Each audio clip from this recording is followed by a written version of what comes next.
نحمده ونصلي ونسلم على سيدنا ومولانا محمد رسوله النبي الأمين المكين الحنين الكريم الرؤوف الرحيم.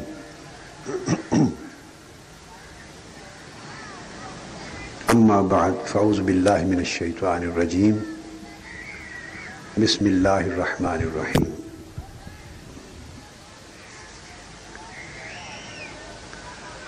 وإذ قال موسى لقومه إن الله يأمركم أن تذبحوا بقرة قالوا أتتخذنا هزوا قال أعوذ بالله أن أكون من الجاهلين قال ادع لنا ربك يبين لنا ما هي قال إنه يقول إنها بقرة لا فارض ولا بكر عوان بين ذلك فافعلوا ما تؤمرون قالوا ادع لنا ربك يبين لنا ما لونها قال إنه يقول إنها بقرة صفراء فاقع لونها تسر الناظرين قالوا ادع لنا ربك يبين لنا ما هي إن البقرة تشابه علينا وإنا إن شاء الله لمهتدون قال إنه يقول إنها بقرة لا ذلول تثير الأرض ولا تسقي الحرث مسلمة لا شية فيها قالوا الآن جئت بالحق فذبحوها وما كادوا يفعلون وإذ قتلتم نفسا فادارأتم فيها والله مخرج ما كنتم تكتمون فقلنا اضربوه ببعضها كذلك يحيي الله الموتى ويريكم آياته لعلكم تعقلون صدق اللہ مولانا العظیم. معزز خواتین و حضرات اور عزیزان محترم، ماہ رمضان المبارک کی آمد آپ سب کو مبارک ہو.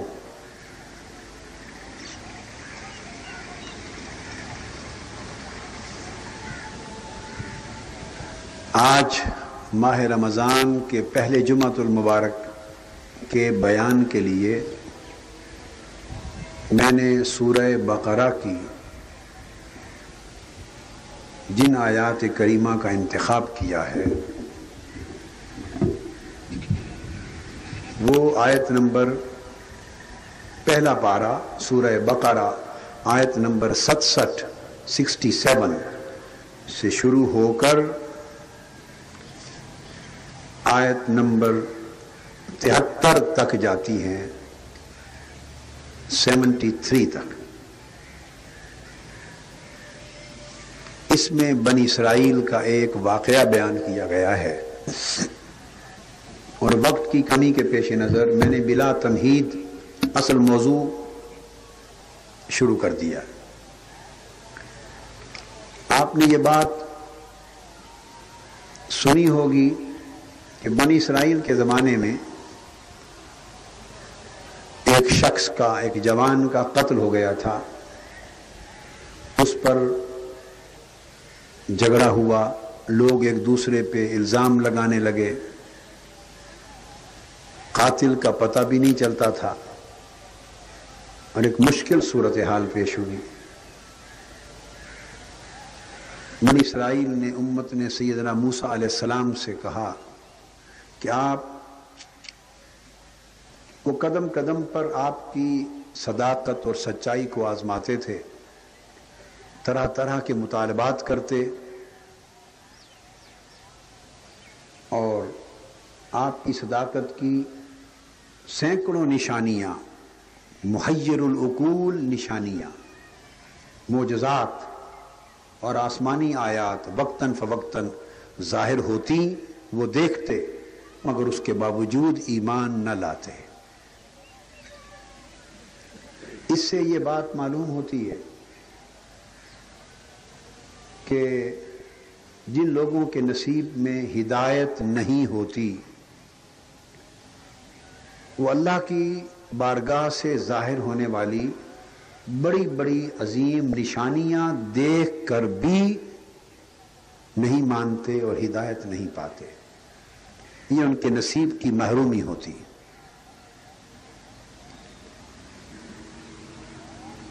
چنانچہ اسی قسم کے واقعات میں سے یہ واقعہ ہے۔ تو انہوں نے عرض کیا کہ آپ اپنے اللہ کی بارگاہ میں عرض کریں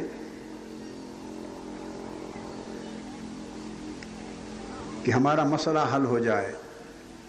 موسیٰ علیہ السلام نے وحی الہی سے اپنی قوم کو بتایا کہ اللہ تعالیٰ نے تمہیں حکم دیا ہے کہ تم ایک گائے ذبح کرو۔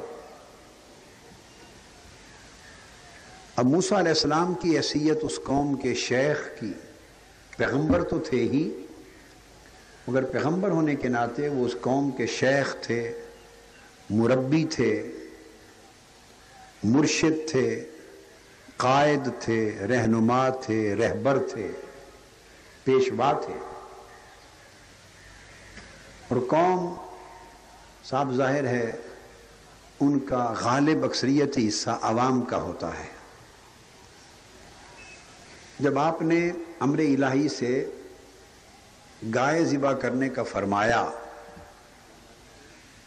تو وہ جواب میں موسیٰ علیہ السلام سے کہنے لگے کہ آپ ہمارا مذاق اڑاتے ہیں، معاذ اللہ، کیا آپ ہمیں مسخرہ بنا رہے ہیں؟ تو ساتھ ہی ساتھ کیونکہ مختصر وقت ہے رہنمائی کے نکات بتاتا چلا جا رہا ہوں۔ اس سے یہ معلوم ہوتا ہے کہ ہر کوئی معاملے کو، اپنے رہبر رہنما کو، اپنے مرشد کو، قائد کو، حتیٰ کہ پیغمبر کو اپنی سوچ، اپنی سمجھ، اپنا فہم اور شعور کے مطابق دیکھتا ہے، اسی کے مطابق پرکھتا ہے، اور اس کی باتوں کو اور اس کی رہنمائی کو اپنے شعور کے مطابق سوچتا اور سمجھتا ہے۔ تو ایسا بھی ہوا ہے کہ پیغمبر نے وحی الہی سے ان کا مسئلہ حل کرنے کی ایک بات کی، حکم دیا۔ اب وہ حکم ظاہری صورتحال کے ساتھ دیکھنے میں مطابقت نہیں رکھتا، اپیرنٹلی ریلیونس نہیں ہے۔ سچویشن الگ ہے، عام انسان کی عقل، عوام کی عقل اس کا حل کسی اور طریقے سے سوچتی ہے۔ پیغمبر نے الوہی بصیرت کے ساتھ اور آسمانی ہدایت اور ربانی امر کے ساتھ جو حل بتایا ہے، اس حل میں اور اس ایگزسٹنگ سچویشن میں ظاہراً کوئی مطابقت، کوئی کنسسٹنسی، کوئی ریلیونس، کوئی لنک، ریلیشن شپ، تعلق سمجھ میں نہیں آتا۔ وہ بالکل دو مختلف سی باتیں لگتی۔ مردہ ہے، جو پوچھتے ہیں کہ پتہ نہیں چل رہا کہ قاتل کون ہے، وہ فرماتے ہیں کہ اللہ کا حکم ہے کہ گائے ذبح کرو۔ اب مردہ کے قاتل کا پتہ چلانا، مردے کے قاتل کا، اور ایک گائے کا ذبح کرنا، ان دو چیزوں میں ظاہراً کوئی جوڑ دکھائی نہیں دیتا۔ یہ تو لیاقت جٹ بھی یہی کہے گا کہ ان میں کوئی جوڑ دکھائی نہیں دیتا، اور قاری اللہ بخش صاحب بھی یہ کہیں گے کہ اس میں کوئی جوڑ دکھائی نہیں دیتا۔ بادی النظر میں لنک نہیں۔ تو قرآن مجید کے اس مقام سے پتہ چلتا ہے کہ یہ تو پیغمبروں کے ساتھ بھی ہوا ہے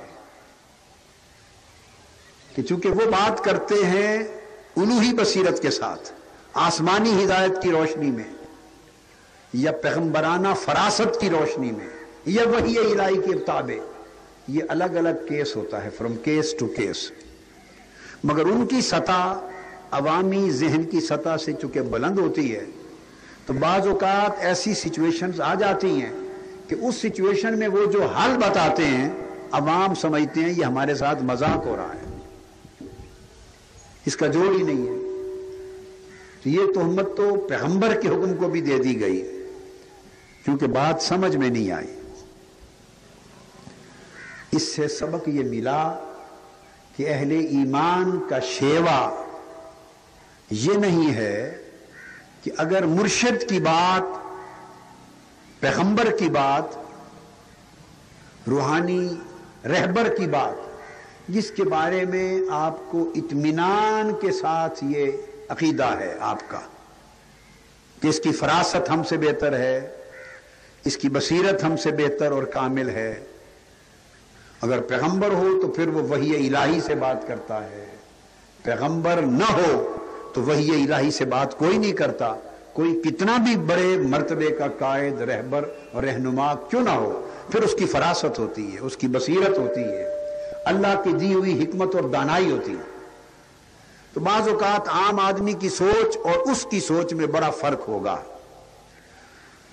اب وہ یہ بات جو کہہ رہا ہے کہ یوں کرو، اس کے پیچھے کئی حکمتیں اور دانائی کے کئی گوشے پنہا ہوں گے.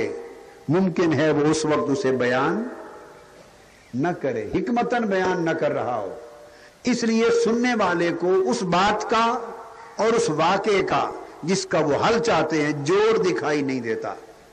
لہذا اہل ایمان کے ہاں ادب کا شیوا یہ ہے کہ وہ اس کی بات کی تضحیق نہ کریں، تنقید نہ کریں، اس کو مسخرہ پن قرار نہ دیں، یا یہ نہ سمجھیں کہ اس نے یہ کیا کہہ دیا.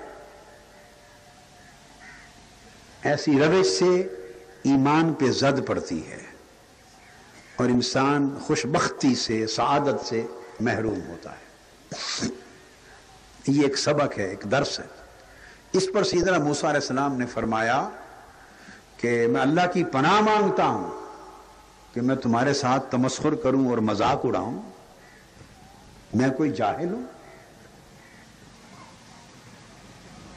اب یہاں سے ایک اور ادب کا نقطہ نکلا، اور وہ یہ کہ کسی پریشان حال کا اور دکھی شخص کا اور الجھن میں پھنسے ہوئے شخص کا مذاق اڑانا قرآنی ادب میں اس کو جہالت کہتے ہیں. یہ نہ شرافت ہے، نہ ہدایت ہے، نہ اخلاق ہے، نہ انسانیت ہے. کسی کا ٹھٹا نہیں کرنا چاہیے، مذاق نہیں اڑانا چاہیے. کوئی خستہ حال ہے، کوئی غریب ہے، اب اس کو روزمرہ کی زندگی پہ اپلائی بھی کرنا چاہتا ہوں. ایک شخص غریب ہے، اس کے پاس کھانے کے اتنے پیسے نہیں کہ اس کا چولہا جل سکے اور 30 شامیں اور 30 دن بسر اوقات کر سکے. تھوڑے پیسوں کی وجہ سے پھر اس غریب کے گھر جھگڑے بھی ہوں گے روز، اس کی سوچ بھی تنگ ہو جائے گی، اس کی سوچ منفی بھی ہوگی، مایوسیاں بھی آئیں گی اس کی زندگی میں، اور طرح طرح کی اخلاقی خرابیاں بھی اس میں آئیں گی. اس کے حالات اسے اعلیٰ خلق ممکن ہے اعلیٰ خلق اور اعلیٰ قدروں کا حامل نہ رہنے دیں. کپڑے پھٹے ہوئے ہوں گے، جوتا بیچارہ الٹا سیدھا پتہ نہیں کیسا پہن لے گا.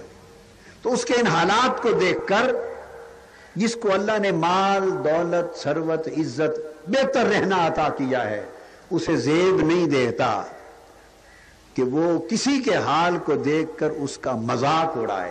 مذاق اڑانا ایمان، اخلاق اور انسانیت کی قدروں سے گری ہوئی چیز ہے. کسی کا تمسخر نہیں ہونا چاہیے. یہ ہماری سوسائٹی میں عام شیوا ہے. لوگ آتے ہیں، مل کر جاتے ہیں، اور جب تھوڑا سا آگے جاتے ہیں تو لوگ بیٹھے ہوئے پیچھے اس کا مذاق اڑانے لگ جاتے ہیں. کرتے ہیں یا نہیں کرتے؟ جی یہ اتنا برا عمل ہے کہ اس سے سیدنا موسیٰ علیہ السلام نے اللہ کی پناہ مانگی، اور اللہ کی پناہ شیطنت کے عمل سے مانگی جاتی ہے، تو یہ شیطانی عمل ہے۔ کسی کی عزت اچھالنا، کسی کا مذاق اڑانا، کسی کی تذلیل کرنا، کسی کی تضحیق کرنا، یا کسی کی غربت، پریشانی اور دکھ کا تمسخر کرنا نہیں، انسانی ہمدردی کے اصولوں کے خلاف ہے۔ لہذا معلوم ہوا کہ دکھیوں کے ساتھ حقیقی ہمدردی ہونی چاہیے، نہ کہ اس کے دکھ کا تماشا کیا جائے۔ آگے چلیے، اب انہوں نے سوال کیا کیا؟ انہوں نے کہا کہ آپ نے ہمیں کہہ دیا کہ گائے ذبح کریں، جب آپ نے فرمایا کہ یہ مذاق نہیں حقیقت ہے، سو وہ مان گئے۔ انہوں نے کہا تو بتائیں کہ وہ پھر گائے کیسی ہو؟ اپنے رب سے پوچھ کر بتائیں کہ گائے کیسی ہو؟ موسیٰ علیہ السلام نے فرمایا کہ اللہ تعالیٰ نے ارشاد فرمایا ہے وہ گائے نہ تو بوڑھی ہو، نہ بالکل کم عمر ہو، بلکہ کم عمر اوسر وہ بھی نہ ہو، بلکہ درمیانی عمر کی راس گائے ہو،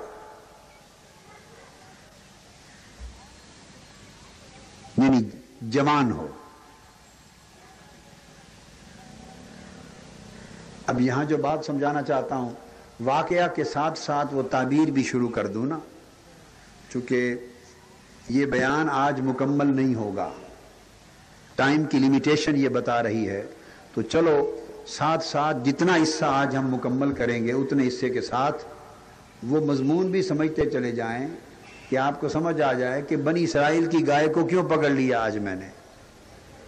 یہی نہ سوچتے جائیں نا کہ رمضان شریف کا جمعہ تھا اور بنی اسرائیل کی گائے کو پکڑ لیا، مرا بھی ان کا، جینا بھی اس نے تھا، نہ ہم لینے میں نہ دینے میں، گائے بھی ان کی، تو اس گائے کا قصہ آج ہمیں کیوں سنایا؟ کہیں آپ یہ نہ سمجھیں کہ مذاق کر رہے ہیں نہیں، بات یہ ہے وہ جو مر گیا، اب میں آپ کو پتا ہے ماہ رمضان جب آتا ہے تو ہماری ظاہری تفسیر کا باب ہم بند کر دیتے ہیں اور روحانی تفسیر کا باب کھل جاتا ہے۔ ماہ رمضان قرآن مجید کی روحانی اور عرفانی تفسیر اور بیان کے لیے ہوتا ہے۔ وہ جو مر گیا وہ کون تھا؟ ظاہری معنی میں جو مفسرین اور مترجمین نے بیان کیا وہ تو صاف ظاہر ایک شخص تھا، مگر نہیں، اہل معرفت کے ہاں وہ جو مر گیا وہ دل تھا۔ کیا؟ دل تھا۔ اور یہ سمجھ نہیں آ رہی تھی کہ اچھا بھلا دل تھا، مردہ کیوں ہو گیا اور کیسے ہو گیا، اور اس دل کو مردہ کون کر گیا؟ اور فکر یہ تھی کہ کیا مردہ ہو کر بھی کوئی امکان ہے کہ دل زندہ ہو جائے، پھر سے جی پڑے۔ اب بولیے کہ ریلیونس بن گیا کہ نہیں؟ اب آپ کی دلچسپی پیدا ہو گئی؟ بولیے نا۔ اور اس جمعہ کو یہ مضمون شروع کیوں کیا؟ اس لیے کہ یہ موسم مردہ دلوں کے زندہ کرنے کا آ گیا، مردہ دلوں کے زندہ کرنے کا بولیے موسم آ گیا۔ چار چیزیں ہیں، ایک جسم، بولیے، ایک روح، اور ایک نفس، اور ایک قلب۔ چار چیزیں ہیں، یہ تو نہیں بھولیں گی، آسان سی بات ہے۔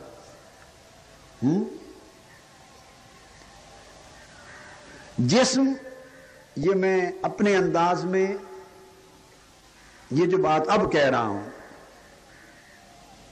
ممکن ہے مختلف اولیاء کرام کی کتابیں پڑھیں، عرفاء کی پڑھیں، اہل اللہ کی پڑھیں، انہوں نے ہر ایک نے اپنے اپنے انداز سے بات کی اور ذرا مختلف، پر میں تو یہ بات اپنی ناقص اور ناکارہ سی فہم جو اللہ نے دی ہے یہ اس کی روشنی میں سمجھا رہا ہوں، کر رہا ہوں، یہ جو نقطہ بتا رہا ہوں۔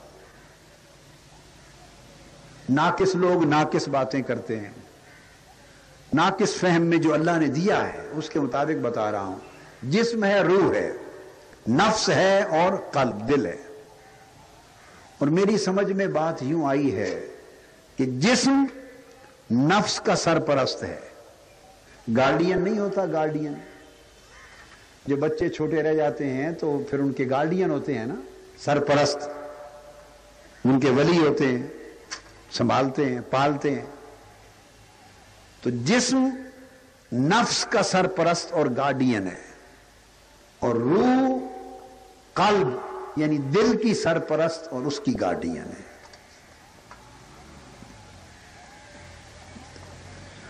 جسم نفس کو پالتا ہے، پرورش دیتا ہے، روح دل کو پالتی ہے، دل کو پرورش دیتی ہے۔ اب یہ بات سمجھیں، اس لیے یہ بات بڑی اہم ہے سمجھنے والی کہ اگر جسم پلتا رہے، اگر جسم کو پالنے کی کوشش ہوتی رہے تو نفس کو الگ سے پالنے کی ضرورت نہیں، وہ خود بخود پلتا چلا جاتا ہے۔ جسم کو جتنا پالیں گے نفس اتنا پلتا چلا جائے گا، اور اس کے برعکس روح کو جتنا پرورش دیں گے، قلب انسانی، قلب نورانی اتنا روحانی پہ پرورش پاتا چلا جائے گا۔ جب روح کے پرورش پانے سے نورانی قلب پرورش پائے گا تو روحانیت بڑھتی چلی جائے گی، اور جسم کے پلنے سے جب نفس پرورش پائے گا تو نفسانیت اور حیوانیت پلتی چلی جائے گی۔ روح اور قلب، روح اگر طاقتور ہو جائے اور دل اس روح حقانی کے تحت پرورش پانے لگے تو بندہ فرش پر ہو کر بھی عرشی ہو جاتا ہے اور ملکوتی ہو جاتا ہے اور رش کے ملائک ہو جاتا ہے، اور فرشتے بھی گلیوں میں چلتے پھرتے اسے تکنے کی آرزو کرتے ہیں،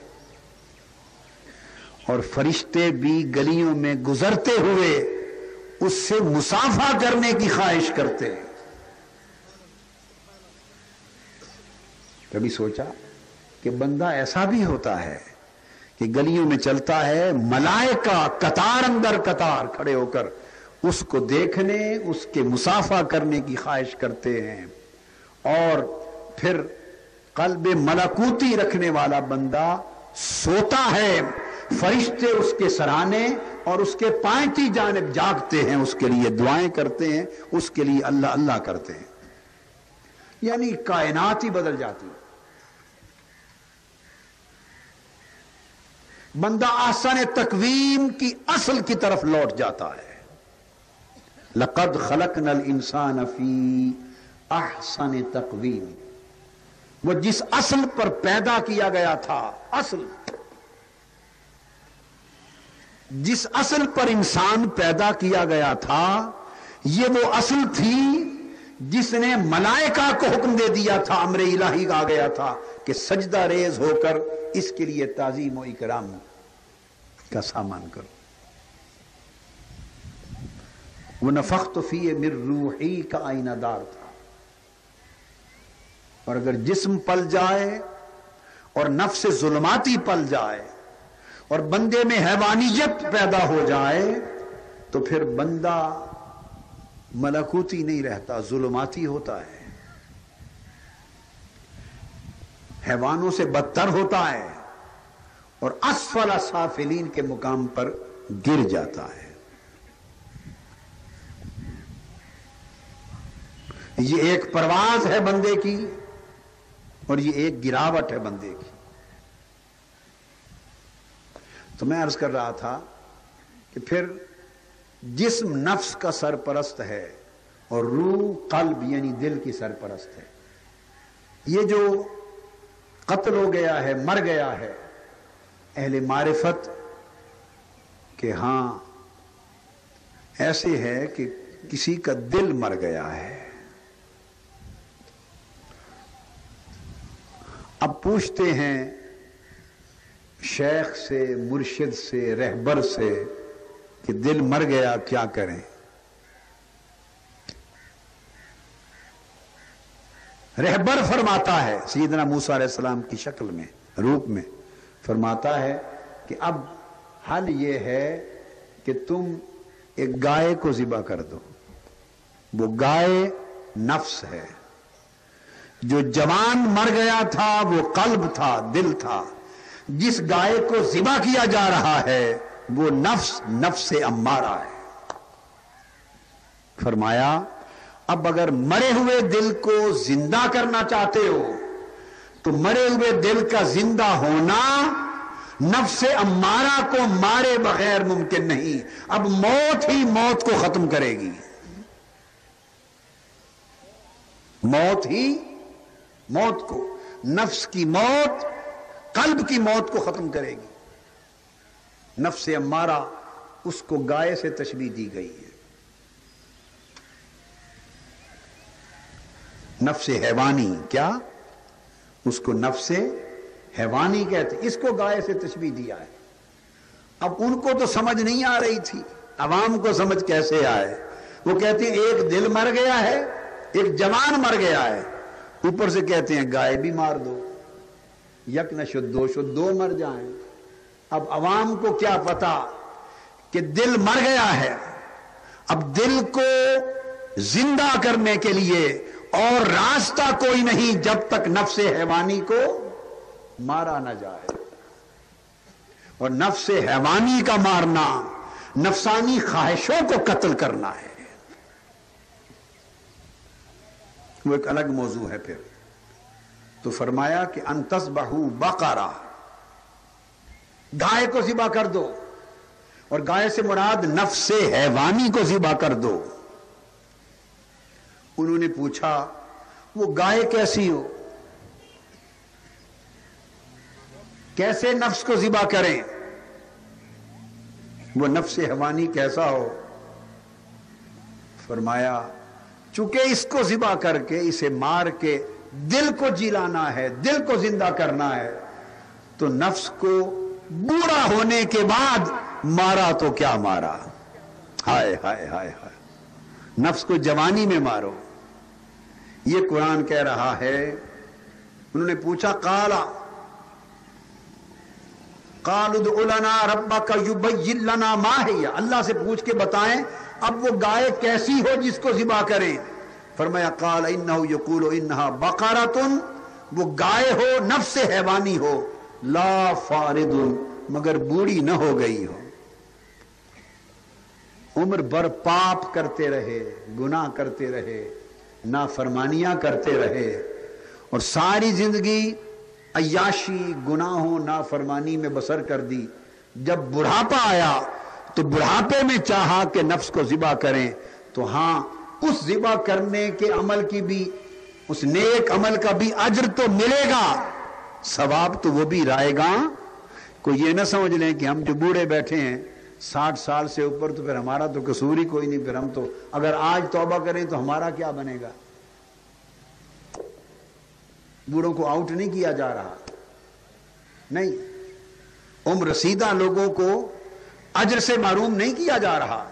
نہیں، جو جس عمر میں نیکی کرے اس کو اجر ملتا ہے، جو جس عمر میں بھلائی کرے اس کو اجر ملتا ہے، جو جس عمر میں بھی اللہ کی طاعت، تقوی اور توبہ کی طرف آ جائے وہ قبول کر لی جاتی ہے.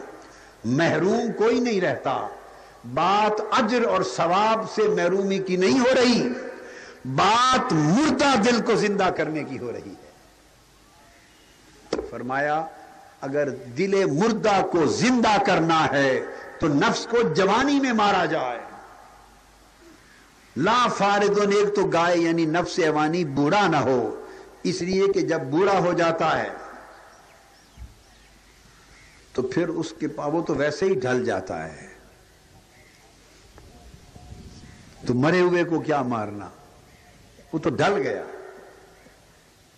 اس کی استعداد، نفسانی استعداد جواب دے گئی، اس کی نفسانی خواہشات بہت ساری جواب دے گئی.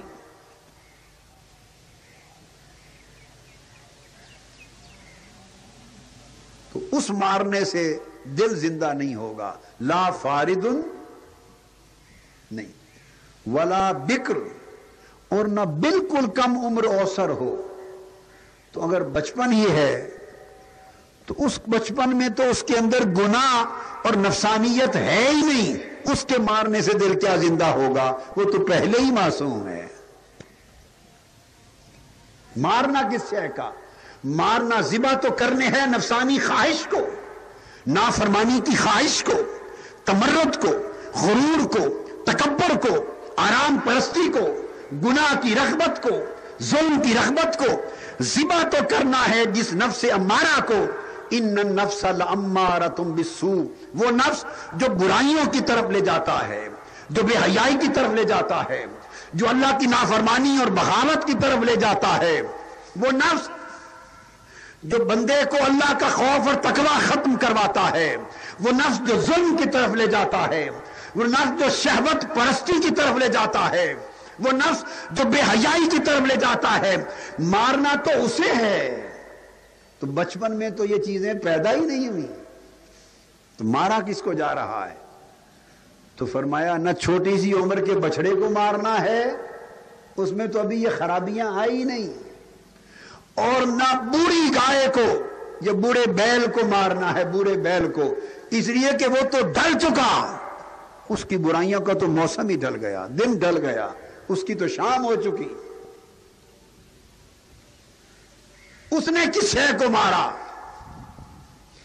تو فرمایا قربان جاؤں اوانم بین ذالک، فرمایا نفس اگر مار کر مردہ دل کو زندہ کرنا چاہتے ہو تو نفس کو اس وقت مارو جب نہ بڑھاپا آیا ہو اور بچپن سے نکل آیا ہو.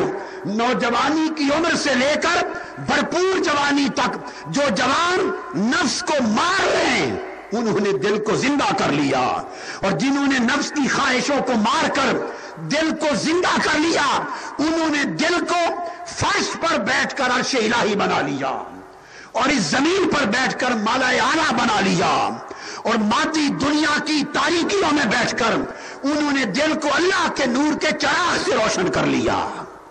تو جوانی میں نفس مارنے کی محنت ہو جائے تو دل ملکوتی دل بنتا ہے، وہ دل جس پر عرش پہ رہنے والے فرشتے بھی رشک کریں. ابانم بین ذالک نہیں، درمیان کی عمر ہو، نفس بچپن سے نکل آیا ہو، بڑھاپا ابھی طاری نہ ہوا ہو.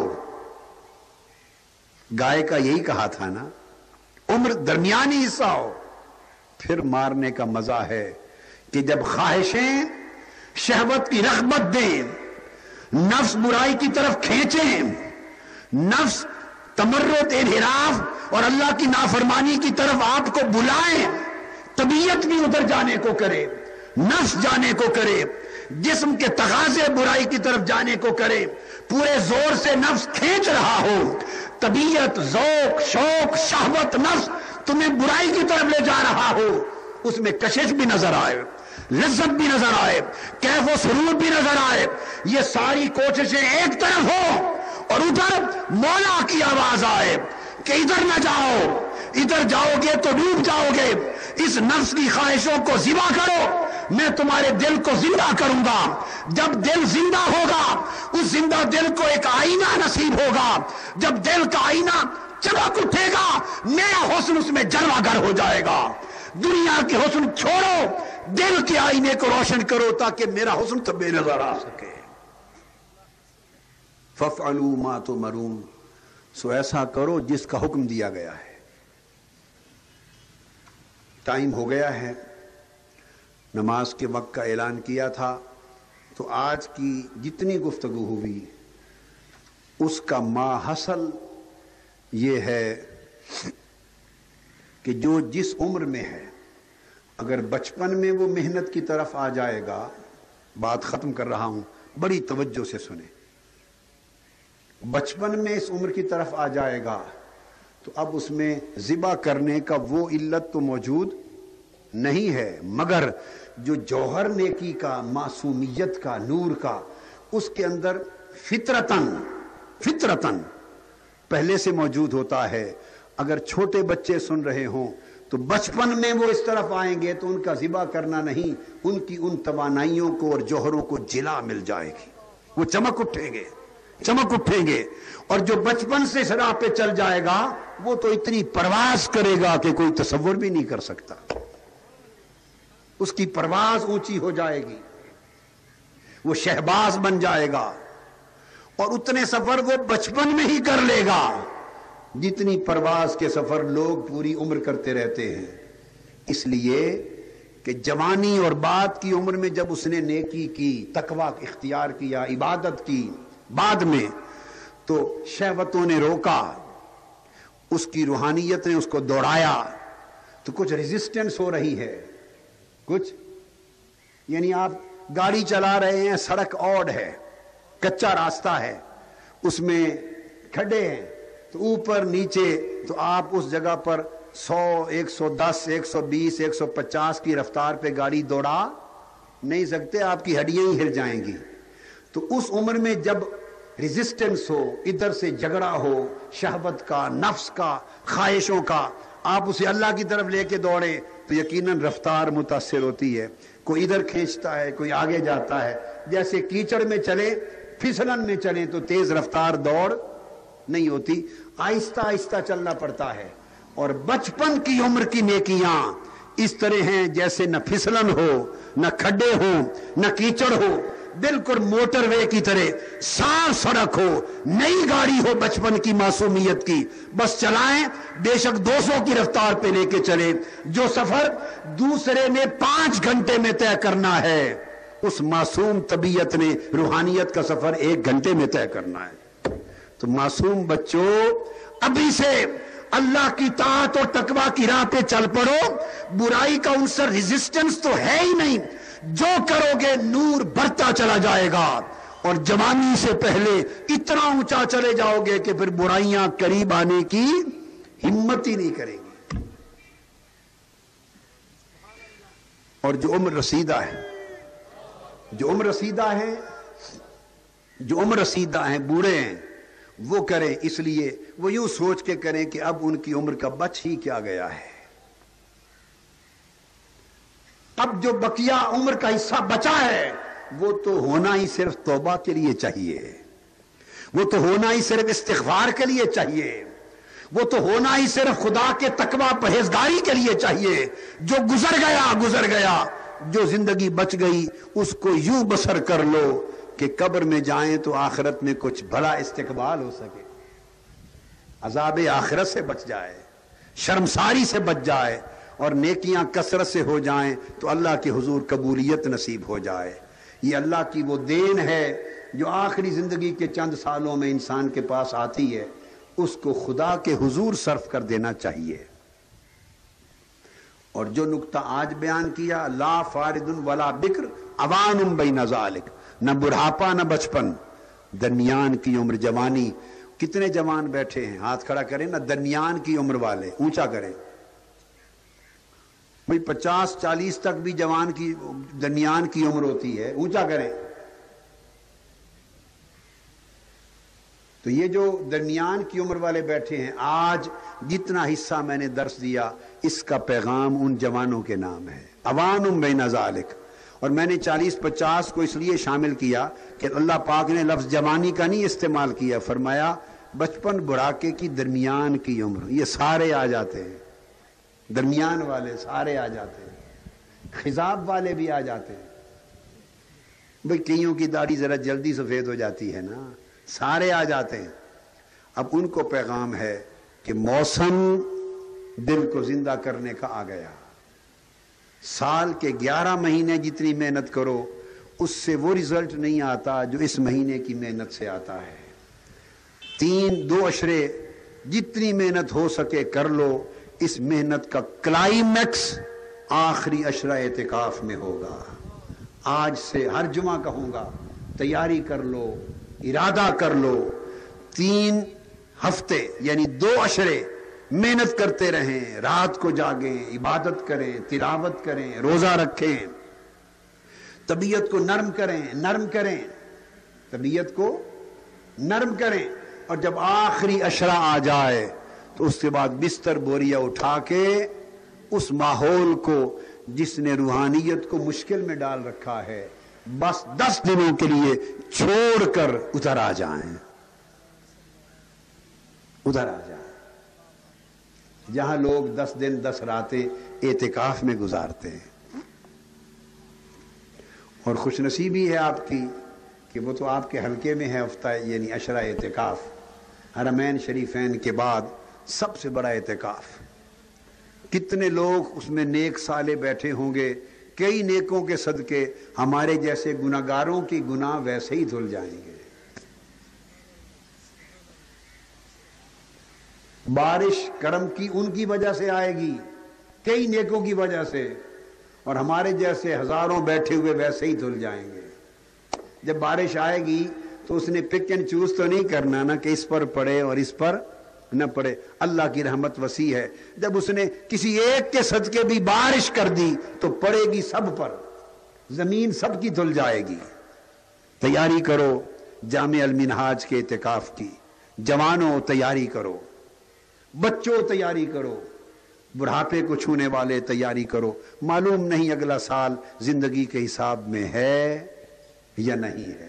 تو ابان لا فارد ولا بکر ابان بین ذالک. آج اتنے حصے پر بات ختم ہوئی، یہ مضمون انشاءاللہ اگلے جمعہ پر چلے گا. تو مقرر وقت کی وجہ سے گفتگو یہاں پہ ختم کرتا ہوں. وما علینا الا البلاغ.